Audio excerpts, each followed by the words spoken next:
በስመ አብ ወወልድ ወመንፈስ ቅዱስ አሐዱ አምላክ አሜን። የተወደዳችሁ የልዑል እግዚአብሔር ቤተሰቦች፣ የእናታችን የቅድስት ድንግል ማርያም የአስራት በኩራት ልጆች፣ የቅዱሳን መላእክት ወዳጆች፣ ፍጹም እስከ ሞት ድረስ በወደደንና ባከበረን በአምላካችን በኢየሱስ ክርስቶስ ስም ሰላም እላችኋለሁ። እንደምን ሰነበታችሁ? አሜን። እከብር ኃይል በባህሪው የከበረ እቀደስ ኃይል በባህሪው ቅዱስ የአባቶቻችን አምላክ የድንግል ማርያም ልጅ ስሙ ዛሬም እስከ ዘላለም የተመሰገነ ይሁን። እግዚአብሔር እንደወደደና እግዚአብሔር እንደፈቀደ በዚህ ትምህርታችን ኅዳር 12 ቀን መልአኩ ቅዱስ ሚካኤል ስለምን ይከበራል የሚለውን እንመለከታለን። ይህን ከማየታችን በፊት መልአክ ማለት ምን ማለት ነው? ቅዱስ ማለት ምን ማለት ነው? ሚካኤል ማለት ምን ማለት ነው የሚለውን መመልከት ያስፈልጋል። ይህን ስንመለከት መልአክ የሚለው ቃል ለአከ ላከ ከሚለው የግዕዝ ቃል የተወሰደ ሲሆን መልአክ ማለት መልእክተኛ ማለት ነው። ምዕመናን የጸለዩትን ጸሎት ያቀረቡትን መስዋዕት ወደ እግዚአብሔር የሚያቀርብ የእግዚአብሔርን ምሕረት፣ የእግዚአብሔርን ቸርነት፣ የእግዚአብሔርን መልእክት ወደ ሰው የሚያመጣ የሚላክ ከእግዚአብሔር የሚላክ ማለት ነው። ቅዱስ ማለት ደግሞ ቀደሰ፣ አመሰገነ፣ ለየ ወይም መረጠ ከሚለው የግዕዝ ቃል የተወሰደ ሲሆን ቅዱስ ማለት ምስጉን፣ ልዩ፣ ክቡር ማለት ነው። ሚካኤል ማለት ደግሞ መኑ ከመ አምላክ መኑ ከመ እግዚአብሔር እንደ እግዚአብሔር ያለ ማን ነው ማለት ነው። የቅዱስ ሚካኤልን ስም በጠራን ቁጥር የምንመሰክረው ስለ እግዚአብሔር ነው ማለት ነው። በመሆኑም እግዚአብሔርን በባህሪው የሚመስለው፣ እግዚአብሔርን በስልጣኑ የሚስተካከለው፣ እግዚአብሔርን በምድር በሰማይ የሚስተካከለው እንደሌለ የሚናገር ልዩ ክቡር የሆነ ስም ነው ማለት ነው። መልአኩ ቅዱስ ሚካኤል መልአከ ምክሩ በመባል ይታወቃል። መልአከ ምክሩ ማለት በምክሩ እግዚአብሔርን ይረዳዋል ለማለት ሳይሆን እግዚአብሔር የሚሰራውን ስራ ለወዳጁ ለቅዱስ ሚካኤል ይገልጽለታል። በእሱም አማካይነት ስራውን ይሰራን ማለት ነው። ቅዱስ ሚካኤል መጋቤ ብሉይ በመባል ይታወቃል። መጋቤ ብሉይ የተባለበት ምክንያት ደግሞ በብሉይ ኪዳን ከእግዚአብሔር እየተላከ ብዙ ታላላቅ ስራዎችን የሰራ በመሆኑ መጋቤ ብሉይ ተብሏል ማለት ነው። ቅዱስ ሚካኤል መልአከ ኃይል በመባል ይታወቃል። መልአከ ኃይል የተባለበት ደግሞ እግዚአብሔር በእሱ አማካይነት ታላላቅ ስራዎችን በመስራት ኃይሉን ስለሚገልጽበት ነው። ለዚህም ማስረጃ የሚሆነን ሳጥናኤል እኔ ፈጣሪ ነኝ ብሎ የስህተት ንግግርን በተናገረ ጊዜ አስቀድሞ ሰራዊቱን በመያዝ ከነገደ ዲያብሎስ ጋር የተዋጋ መልአክ እንደነበር ታሪክ ያስረዳናል፣ መጽሐፍት ይነግሩናል። ለዚህም ሐዋርያው ቅዱስ ዮሐንስ ስለ ቅዱስ ሚካኤል ኃያልነት በዚህ በራእይ ምዕራፍ 12 ቁጥር 7 ላይ በሰማይ ሰልፍ ሆነ፣ ሚካኤልና መላእክቱ ዘንዶውን ተዋጉት ይላል። ዘንዶውም ከመላእክቱ ጋር ተዋጋ፣ አልቻላቸውም፣ በሰማይ ስፍራ አልተገኘላቸውም።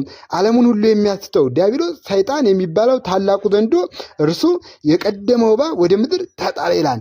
መላእክቱም ከእርሱ ጋር የእርሱን የተከተሉት ከእርሱ ጋር ተጣሉ ይላል። እንዲህ በማለት ዲያብሎስን የተፋለመ መልአክ መሆኑን ሐዋርያው ቅዱስ ዮሐንስ ይገልጽልናል ማለት ነው። ስለዚህ መልአከ ኃይል ተብሎ የሚጠራውም ለዚህ ነው ማለት ነው። ቅዱሳን መላእክት ቁጥራቸው እጅግ ብዙ ቢሆንም በ99 ነገደ መላእክት የተከፈሉና አለቆች ያሏቸው መሆኑ ሁላችንም እናውቃለን።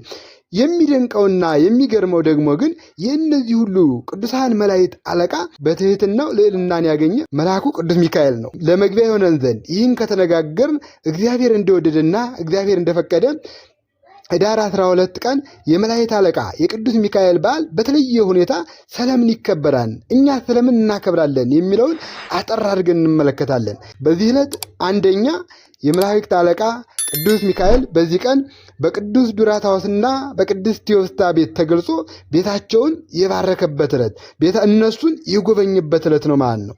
ታሪኩም እንዲህ ነው። በአንዲት ሀገር የእግዚአብሔር ወዳጅ የሆነ ስሙ ዱራታዎስ የሚባል አንድ ሰው ነበር። የሚስቱም ስም ቴዎስታ ይባል ነበር። ሁለቱም ሁልጊዜ ያለማቋረጥ የቅዱስ ሚካኤልን ዝክር ይዘክሩ ነበር። የበዓሉን መታሰቢያ ያደርጉ ነበር። መልአኩ ቅዱስ ሚካኤልን ያከብራሉ። መልአኩን ይማጸናሉ። በአማላጅነቱ በጠብቆቱ በቅዱስ ሚካኤል ይተማመናሉ። በእንዲህ እየኖሩ በሚኖሩበት ሀገር ውስጥ ችግር ሆነ ይለናል። ዱራታዎስና ቲዎስታ በዛ ዘመን እጅግ ባለጸጎች ነበሩ ይላል። እጅግ ባለጸጎች ቢሆኑም ችግሩ የመጣው ረሃብ የሆነው በሀገር ላይ ነበርና በሀገራቸው ነበርና እነሱ ያላቸውን ሳይሰስቱ ለተራቡና ለተጠሙ ለታረዙና ለተራቆቱ ሰጡ ይለናል። የዚህ ዓለም ገንዘብ ኃላፊ ጠፊ ነውና ገንዘባቸው አለቀ። በሀገራቸው ችግርም ጸና። ያላቸውን በሙሉ ሰጥተው ከጨረሱ በኋላ ኅዳር 12 ቀን ለመላእክት አለቃ ለቅዱስ ሚካኤል ለበዓሉ መታሰቢያ የሚያደርጉት አጡ ይላል። ተቸገሩ ይለናል። ዱራታዎስና ቴዎብስታ ለሚበሉትና ለሚጠጡት አላሰቡም። ከዚህ በላይ ያሳሰባቸው ከዚህ በላይ ያስጨነቃቸው የመልአኩ ዝክር ነበርና ዱራታዎስ ከመጨነቁ የተነሳ ሽጦ ለበዓሉ መታሰቢያ ያደርገው ዘንድ የእርሱንና የሚስቱን ልብስ ይዞ ለጸበል ጻዲቅ ማዘጋጃ ከባለጸጎች ለእንጀራና ለዳቦ ለጠላና ለእርድ እንዲሰጡት ለመቀየር የሚስቱንና የእሱን ልብስ ይዞ ወደ ባለጸጎች ሄደ ይለናል። የልቡን ሐሳብ ያየ ተግባሩን የተረዳ አምላካችን ልዑል እግዚአብሔር ዱራታዎስን ጎበኘው ይለናል። መልአኩን ላከለት ይለናል። ዱራታዎስ ሲጨነቅ፣ ዱራታዎስ ሲቸገር፣ በዛ በችግሩ ወቅት እግዚአብሔር የልቡን ቅንነት ተመልክቶ መልአኩን ላከለት ይለናል። ለዚህም እኮ ነው ነቢየ እግዚአብሔር ልበ አምላክ ዳዊት በዚህ በመዝሙር 91 ከቁጥር 11 ላይ በመንገድ ሁሉ ይጠብቁ ዘንድ እግርህም ከድንጋይ ጋር እንዳይሰናከል በእጆቻቸው ያነሱ ዘንድ መላእክቱን ስለ አንተ ያዛል ይላል። ስለ አንተ ያዛቸዋን ተብሎ ተነግሯል ማለት ነው። የመላእክት አለቃ ቅዱስ ሚካኤል በታላቅ መኮንን አምሳል በመንገድ ላይ ለዱራታዎስ ተገለጠለት። ቅዱስ ሚካኤል ዱራታዎስን በመንገድ ላይ አነጋገረው። ወደ አንድ ባለጸጋ እንዲሄድና በእርሱ ዋስትና በ1 ዲናር 1 በግ እንዲሰጠው አዘዘው ይለናል። እርሱም በተነገረው መሰረት ሄደ፣ ባለበጉም ሰጠው። ሁለተኛም ወደ አሳ አጥማጅ ሂዶ 1 አሳ እንዲወስድ አዘዘው። አሳውን ተቀብሎ እርሱ ወደ ቤት ሳይደርስ ሆዱን እንዳይቀደው አስጠነቀቀው ይለናል። ከዚህ በኋላ ዱራታዎስም እንደተባለው አደረገ። ወደ ባለስንዴም እንዲሄድ አዘዘው ይለናል። የሚሻውንም እንዲሁ በእርሱ ዋስትና እንዲወስድ አዘዘው ይላል። ዱራታዎስም ቅዱስ ሚካኤል እንዳዘዘው ሁሉን አደረገ፣ ሁሉን ተገበረ። የሚገርመውና የሚያስደንቀው ነገር ግን ዱራታዎስ ወደ ቤቱ ሲመለስ በተመለሰ ጊዜ ደግሞ ቤቱ በበረከት ተሞልቶ አገኘው። ቤቱ በበረከት ተትረፍርፎ አገኘው። እጅግም አደነቀ። የዚህንም የከበረ መልአክ የበዓሉን መታሰቢያ እንዳስለመደው በሚገርምና በሚያስደንቅ መልኩ አደረገ ይለናል። የተራቡት ድሆችንም ሁሉ ጠርቶ መገባቸው። ከመገበ በኋላ ካስተናገደ በኋላ ወደ ቤታቸው አሰናበታቸው። ከዚህ በኋላ እንግዳቸውን አስተናግደው ከጨረሱ በኋላ ሁለተኛ ተገለጠላቸውና ዱራታዎስንም የአሳውን ሆድ እንዲሰነጥቅ አዘዘው ይለናል። ዱራታዎስ አሳውን በሰነጠቀው ጊዜ 300 የወርቅ ዲናር በአሳው ሆድ ውስጥ ተገኘ ይለናል። ቅዱስ ሚካኤል ዱራታዎስንና ቴዎስታ እንዲህ አላቸው ይላል። ከዚህ ዲናር ወስዳችሁ ለባለበጉ ለባለአሳውና ለባለስንዴው ዕዳችሁን ክፈሉ፣ የቀረውንም ለፍላጎታችሁ ይሆናችሁ። እግዚአብሔር በጎ ስራችሁን፣ እግዚአብሔር መስዋዕታችሁን፣ ምጽዋታችሁን በዚህ ዓለም ሳላችሁ ተቀብሎላቸዋል፣ በኋላም መንግሥተ ሰማያትን አዘጋጅቶላቸዋል ብሎ ባረካቸው ይላል። ከባረካቸውም በኋላ ቅዱስ ሚካኤል ከእነሱ ተሰወረ ይላል። እነሱ የመልአኩን አማላጅነት የመልአኩን ረዳትነት በዓይናቸው ተመለከቱ። ስለተመለከቱ ደስ አላቸው።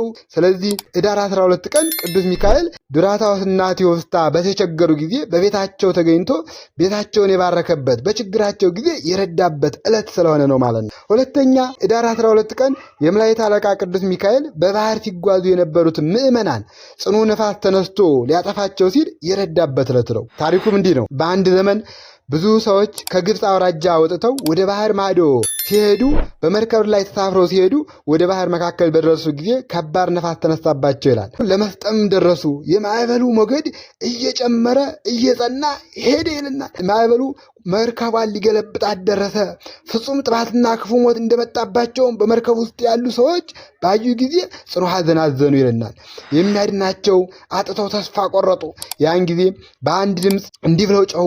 የመላእክት አለቃቸው ግሩም ገናና የምትሆን ሚካኤል ሆይ፣ ልዑል ቸርነቱን የሚገልጽብህ ኃያል መልአክ ሆይ፣ እግዚአብሔር ፍቅሩን የሚያስታውቅብህ መልአክ ሆይ፣ ወደ እኛ ተመልከት፣ እርዳን፣ ከመጣብን ሞትና ጥፋት አድነን፣ ስለ እኛ ወደ ፈጣሪያችን ወደ እግዚአብሔር ለምልልን፣ ፍጹም የጥፋት ጥላም አይተናልና በፊታችን ተደቅነዋልና ብለው በፍጹም ልቦናቸው በአንድነት ጮህልናል። በመርከብ ውስጥ ያሉት ሁሉ ጽኑ ልቅሶን እያለቀሱ መራራ እንባን እያፈሰሱ ድምፃቸውን አሰሙ ይላል። ከዛ ባህር ከጽኑ ሞት ያድናቸው ዘንድ ቅዱስ ሚካኤል ለመኑ። እግዚአብሔር የልቦናቸውን ሐዘን ልመናቸውን ሰማቸው ይለናል። በፍጥነትም መልአኩ ቅዱስ ሚካኤል ላከላቸው። የመላእክት አለቃ ቅዱስ ሚካኤል ከሰማይ ወረደ። ከሰማይ ከወረደ በኋላ መርከቡን በእጁ ሳበው። በመርከቡም ውስጥ ያሉት አንድም ሰው ጉዳት ሳይደርስበት ወደ የብስ አወጣቸው ይላል። እነሱም ሁላቸውም በሰላም ተሻገሩ ይለናል። ኅዳር 12 ቀን ቅዱስ ሚካኤል በመርከብ ውስጥ የነበሩትን ሰዎች የረዳበት ማለት ነው። የረዳበት ዕለትም ስለሆነ ነው ማለት ነው። ሶስተኛ ኅዳር 12 ቀን የመላእክት አለቃ ቅዱስ ሚካኤል የሚከበርበት ምክንያት እስራኤልን ከግብፅ እየመራ ወደ ሀገራቸው ያስገባበት ዘመን፣ ያ ዘመን የሚታሰብበት ዕለት ነው ማለት ነው። ይህም ምንድን ነው ካል ከግብፅ ባርነት ከወጡ በኋላ ሕዝብ እስራኤልን ቀኑን በደመና ሌሊቱን በብርሃነ አምድ መርቷቸዋል። ቅዱስ ሚካኤል ሕዝበ እስራኤልን ከግብፅ ባርነት ከወጡ በኋላ በበረሃ መርቷቸዋል፣ ረድቷቸዋል፣ ምድረ ርስት እንዲወርሱ አድርጓቸዋል ማለት። በዚህ በመዝሙር 33 ቁጥር 7 ላይ የእግዚአብሔር መልአክ እግዚአብሔርን በሚፈሩት ሰዎች ዙሪያ ይሰፍራል ያድናቸዋል ይላል። በትንቢተ ዳንኤል ምዕራፍ 10 ከቁጥር 13 ላይ እነሆ ከዋናዎቹ አለቆች አንዱ ሚካኤል ሊረዳኝ መጣ ይላል። ቅዱስ ሚካኤል ተራዳይ እንደሆነ መጽሐፍት ያስረዱናል። ትንቢተ ዳንኤል ምዕራፍ 12 ከቁጥር 1 ላይም በዚያ ዘመን ስለ ሕዝብ ልጆች የሚቆመው ታላቁ መልአክ ቅዱስ ሚካኤል ይነሳን በማለት ታላቅነቱን ይገልጻል ማለት ነው። ስለዚህ ቅዱስ ሚካኤል ለሰው ልጆች ሁሉ በአማላጅነቱ በተራዳይነቱ የሚቆም እንደሆነ መጽሐፍት ያስረዱናል። ኢያሱ ምዕራፍ 5 ከቁጥር 13 ላይም ስንመለከት ኢያሱ ሕዝበ እስራኤልን እየመራ በነበረበት ሰዓት በዛ በኢያሪኮ አጠገብ ሳለ ዓይኑን አንስቶ ቢመለከት እነሆ የተመዘዘ ሰይፍ በእጁ የያዘ ሰው በፊቱ ቆመ ይላል። ቆሞም አየ። ወደ እርሱም ቀርቦ ከእኛ ወገን ወይስ ከጠላቶቻችን ወገን ነህ አለ ይላል። እርሱም እኔ የእግዚአብሔር ሰራዊት አለቃ ነኝ፣ አሁንም ወደ አንተ መጥቻለሁ ብሎታል ማለት ነው።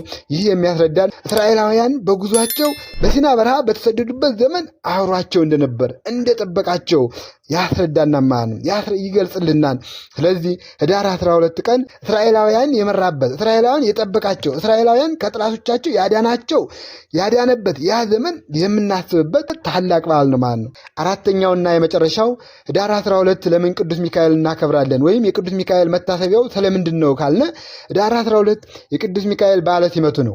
በዚህ ቀን የሰማይ ሰራዊት ሁሉ አለቃቸው መልአከ ምክሩ የምክሩ አበጋዝ የቅድስት ሥላሴን መንጦላዕት የሚከፍትና የሚዘጋ ለፍጥረታት ሁሉ የሚማልድ ታላቁ መልአክ ቅዱስ ሚካኤል የተሾመበት ዕለት ነው ማለት ነው። እንደ አባቶቻችን አስተምሮ ኅዳር 12 ቀን ታላቁ መልአክ ቅዱስ ሚካኤል በኢዮር ባለችው በአራተኛይቱ ከተማ በሚኖሩ ኃይላትና በ10 ነገደ መላእክት አለቃ ሆኖ የተሾመበት ቀን ነው ማለት ነው። አምላካችን ልዑል እግዚአብሔር ሳጥናኤልን በትዕቢቱ ምክንያት ከሥልጣኑ ገፎ ወደ ምድር ሲጥለው ቅዱስ ሚካኤልን በእርሱ ቦታ በቅዱሳን መላእክት ላይ ሹመታን ሳጥናኤልን በሐሰቱና በትዕቢቱ ከክብሩ ተዋርዷን። በዚህ በራእይ ምዕራፍ 12 ከቁጥር 7 ላይ የቅዱስ ሚካኤልን ኃያልነት የቅዱስ ሚካኤልን ገናናነት ሲገልጽልን በሰማይ ሰልፍ ሆነ ይለና ሚካኤልና መላእክቱ ዘንዶውን ተዋጉ፣ ዘንዶውም ከመላእክቱ ጋር ተዋጋ፣ አልቻላቸውም ይለና አልቻላቸውም። ከክብሩ ያዋረደው ወደ ምድር የጣለው ቅዱስ ሚካኤል እንደሆነ መጽሐፍ ያስረዳናል። የመልአኩን አሸናፊነት የመልአኩን ኃያልነት ይነግረናል። ዛሬም ቅዱስ ሚካኤል ተዳዲ አጋንንትን የሚያሳድድ በመሆኑ ከሰይጣንና ከሰራዊቱ መከራ ምልጃውንና ጠብቆቱን ለምንለምን በቃል ኪዳኑ ለምንማጸን ሁላችን ፈጥኖ ይደርስልናል።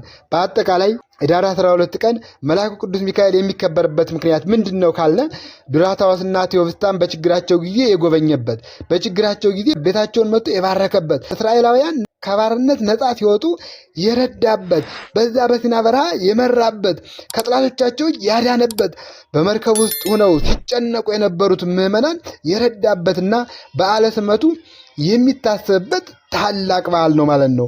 ስለዚህ በዚህ ዕለት በደመቀ ሁኔታ በዓሉን መጥተንና ወጥተን በቤተ ክርስቲያን ተገኝተን የምናከብረው ለቅዱስ ሚካኤል የተገባለት ቃል ኪዳን ስላለ የቅዱስ ሚካኤልን በረከት ለማግኘት የቅዱስ ሚካኤል ጠብቆቱን ለማግኘት ዱራታዎስንና ቴዎብስታን እንደረዳ እኛንም እንደሚረዳ በመርከብ ውስጥ የነበሩትን ምዕመናን ከዛ ከሞገዱ ከማዕበሉ እንዳዳነ እኛንም በዚህ ዓለም ካለው ሞገድ እንደሚያድነን ስለምናውቅ ነው ማለት ነው። በዓሉን አክብረን ከመልአኩ ቅዱስ ሚካኤል በረከትና ረድኤት እንድናገኝ የአምላካችን የልዑል እግዚአብሔር ቅዱስ ፈቃዱ ይሁንልን። ይቆየን።